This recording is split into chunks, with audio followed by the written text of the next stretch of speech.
Hello YouTube, welcome to a new Scene Anatomy video here from the studios of Hans Zimmer, and I'm here with Peter Gorges. Gorges? Yeah. How are you? I'm very well, and yourself?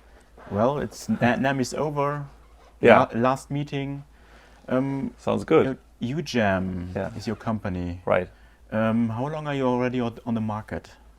So Ujam on the market with virtual instruments, we've been for 5 years, but we're actually that we make an effort of becoming widely known is probably 3 years ago, I guess. Are you more in the background before? Or? Yes, we started as a music technology company. So what we had this goal that first we want to have the technology where we need it to be, and we did that in stealth. We had big industry customers, but they wouldn't tell and we wouldn't tell. And then 3 years ago, we started to really, make a branding effort and go out there because we felt that our instruments and our user experience were ready. And you have some names where you're involved in this, in these plugins, or we can't. No, we make a thing of never telling because all of our customers have to feel really safe that we don't tell their competition. But I'm sure you know all of them. It's big companies in the music tech world. Okay. And now with Ujam, you follow a new, what kind of business or what kind of direction with your plugins? More for the beginners or more for the big studios or? Actually, we cater to all in a different way. A bunch of people on the team, they have a history with my former company, which was called Wizu, and we work with Steinberg. And we started the Virtual Guitarist series with Steinberg, which was very successful at the time. So the first instrument series that we relaunched in Ujam was Virtual Guitarist. And the idea behind that series is, it is for professional musicians, it sounds professional, but it's really easy to use. And it's for people who cannot play guitar or cannot afford a guitarist in their studio. I think this is 2020 or even 2019, a big thing in the plugin world. There's putting the people easy way to playing guitar or because drums, bass, in Reason, the Reason where you can play guitar, and if you are not a guitarist, even also the scale plugins and make it easy for making music. Is this something what will be even more into 2020, you think, or? I'm absolutely convinced that's where everything is going, because if you look at when I started making music, you had 1 or 2 synthesizers. You went to a studio, there was a sound engineer, you had a band. So everybody would do some very small thing that they were really good at. These days, where you produce music in a computer, you're supposed to do everything. You're supposed to come up with the idea, you do the songwriting, you have to play drums, bass, and all the other instruments. And if you really look at it, I mean, how many musicians know all the instruments? I'm a keyboard guy. If I want to lay down a drum track, I appreciate somebody giving me a tool that always sounds like a drummer, even if I don't know how a drummer plays. So that's the paradigm that we put behind our instruments. So it's the one-man band. A one-man production team in the studio. That's more like what we're shooting for, because our instruments are not so much for live use, but for music production. Because there are more and more bedroom producers. Don't have the money for it. Go to big studios recording. So that's your main. And you don't have to. I mean, I remember when I was working in a big studio as a for-hire keyboard player. I don't think that all the guitar tracks that we had people really play into the tape machine had the quality of the stuff that you can have on the computer now, really affordably. And you think this? With what we see also in many plugins is AI. You think that will be a thing in plugins, or just a marketing gag? Somewhere in between. I think AI is a thing that musicians are usually wary of, because they like to think that they create their music and not some robot that they just control. So we're really very cautious about using AI in our terms. Of course, there is some intelligence. If you use a virtual guitarist, you could almost play it with a glove on or with broken fingers. You hit a chord and it plays guitar. And some things it predicts. I would not go as far as calling it AI. It's just kind of like a augmented, production thing. And new products, Ujam, are more sample-based stuff.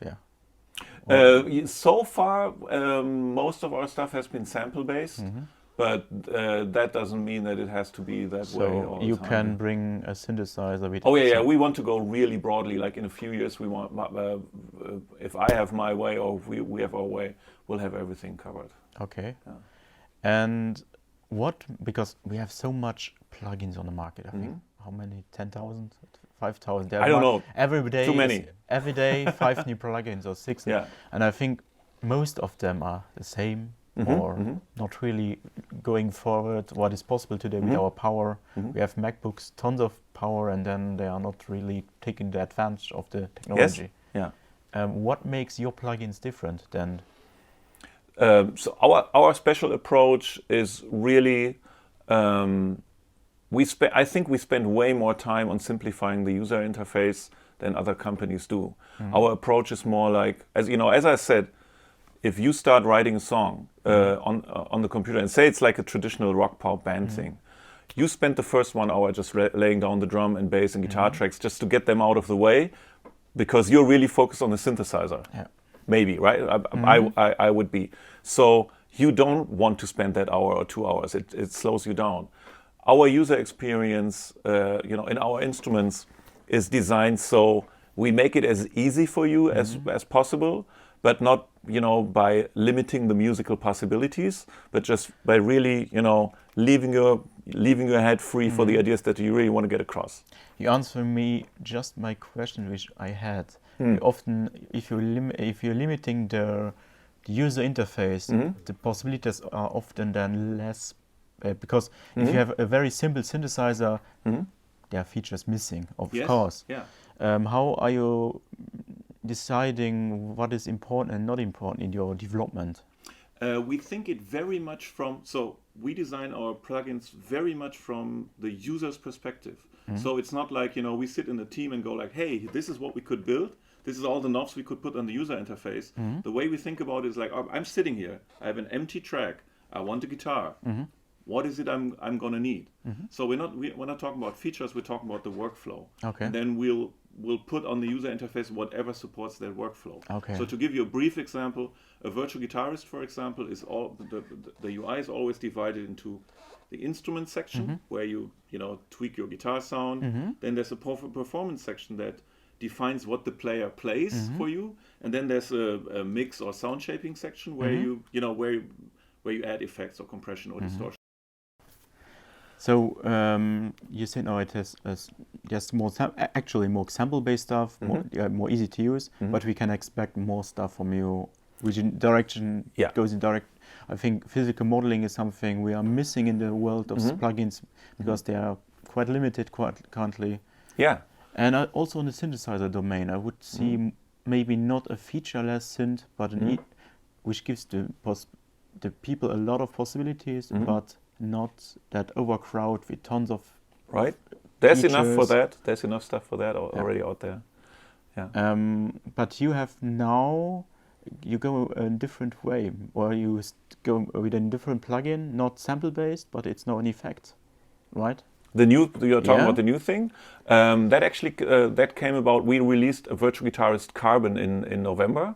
And that's the first virtual guitarist that we didn't model after a real world experience. So, virtual guitarists before were more like acoustic strumming guitar, clean electric guitar, whatever, stuff that exists in the real world.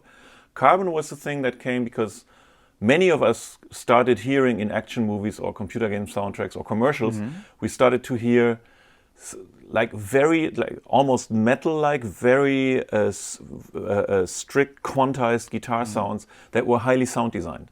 There wasn't this one instrument existing to create that. People who do that stuff combine tons of pedals and guitar sounds and stuff.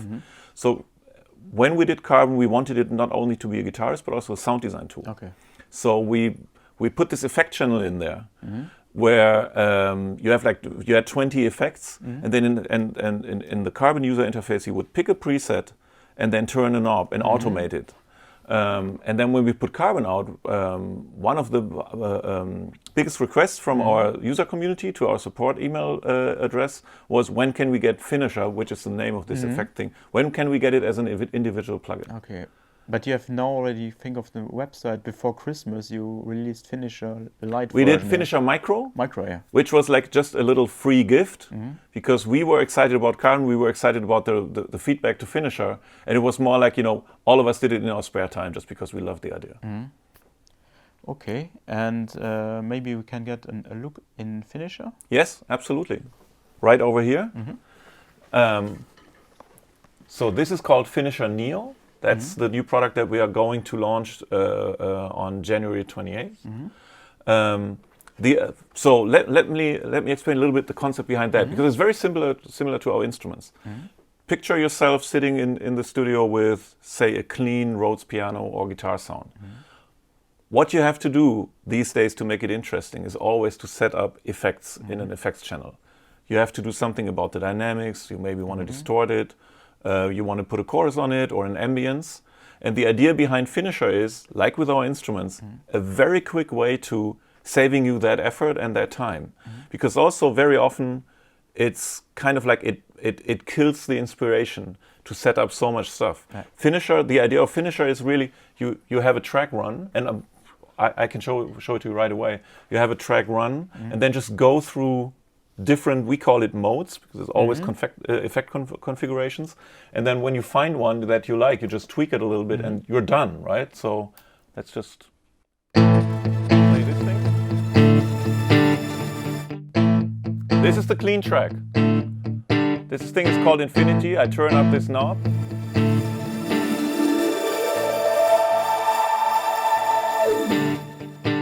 Maybe you like that one already, or you could just go. We're hearing the tail from the Infinity. So this, you know, it's like a chorus reverb. You can tweak it to a delay. So as you can see, the parameters are really simple. So this main knob encourages you to automate it, so you can actually very simply create some dynamic in motion. And these two knobs, they are different and differently labeled for every preset, and they're always musically useful. So you're putting what a normal multi-effects processor is doing, this huge amount of effects. Exactly. You make this compact together and offering them. Yeah, and with you know, as I said, with a very boiled down user interface that gives you 3 powerful knobs that do a lot of tweaking without you even thinking about stuff. So technically under the hood there's like 60 effect algorithms, and for every one of those modes that I was just switching, they can be completely there can be a different configuration of them. All the parameters can change, and this knob can be tied to any parameter with a different range. That's what makes them so powerful. You want to make it so easy, so people doesn't have the entire access to all the effects individually, or? Yes. So the idea, they don't have access to every parameter. So the configurations are done, but still the presets for this plugin, it's not implemented yet. But the presets for this plugin will just be settings of these 3 knobs because they make a huge difference already. Okay. Yeah, so yes, a sound engineer, for example, they will still use individual effects with a lot of parameters, but the people that we know are our user base, they will probably put this behind a virtual guitarist or a drummer. Because there's always the fear that the customers are coming and saying, I need all the parameters, please. Yeah, and you know what? And if that's the #1 user request we will get for Finisher, we'll do it. Like most of the stuff that we do is very driven by users. So I remember like more than a year ago, we released Virtual Bassist. I did that back in the day with Steinberg, we released a Virtual Bassist. It was not as successful as the Guitarist, but here users asked for it and it was a success. So we're very user driven there. Are you talking, what kind of effects are inside? Everything. So our plugins are based on a technology that we built. That's what we license to industry customers, which is called Guerrilla Engine. Okay. And it's a modular instrument development toolkit, like a Lego kit for instruments and effects. Okay. And I can just give you a bunch of examples. There's all kinds of dynamics effects, multi-band compression, limiter, expander. There's EQs, all kinds of EQs in there, and multi-band. There's all kinds of modulations effects. Chorus, phaser, flanger, comb filter. What else? All kinds of distortions, and you know, with customizable curves. So we have all the effects types covered because we need them in the engine, and Finisher just combines them. And who has decided who makes the best match? Because always with effects, everybody puts the effects in different ways and different combinations. Yeah.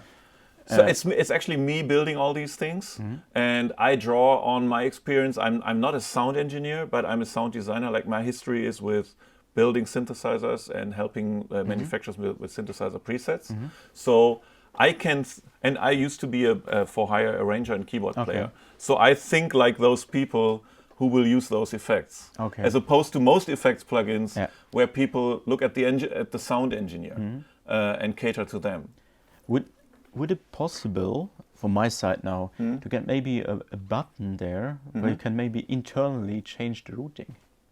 Oh yeah, of course. Like the distortion goes first, or the chorus. Yeah, totally. But you know, the way we think about this stuff is, rather than exposing more parameters, just give people more options. Because that's the workflow that we hear our users prefer. Just go through something like, you know, click, click, click. Oh, I like that. Tweak it and move on. Okay. Can we hear more examples? Oh yeah, absolutely. So let's also use a different audio example. I have a bunch of audio examples lined up here.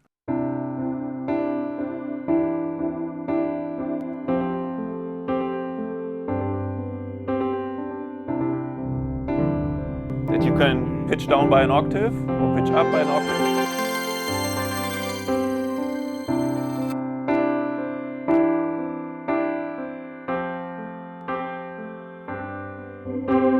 This is an 80s, like, big chorus with delay. Let's pick an even different example. Let's just say a drum beat, and we can change the category. You have a bunch of categories here that are called, like, in musical terms, spread, crush, swirl, shape, and boost. And the crush category gives you a bunch of effects that have some like, you know, where the main effect is some kind of distortion, obviously. So it's a filter with distortion in there.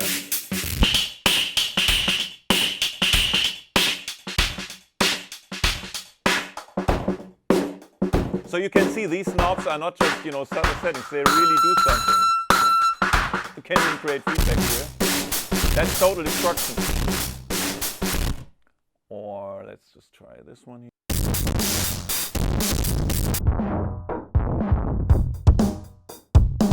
And you know, even between those, in this close range, you can create a lot of sounds.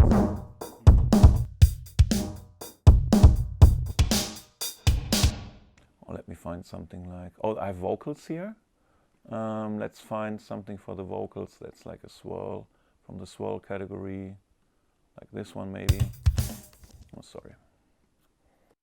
I'll light the way so you can see the road ahead, so nearly free.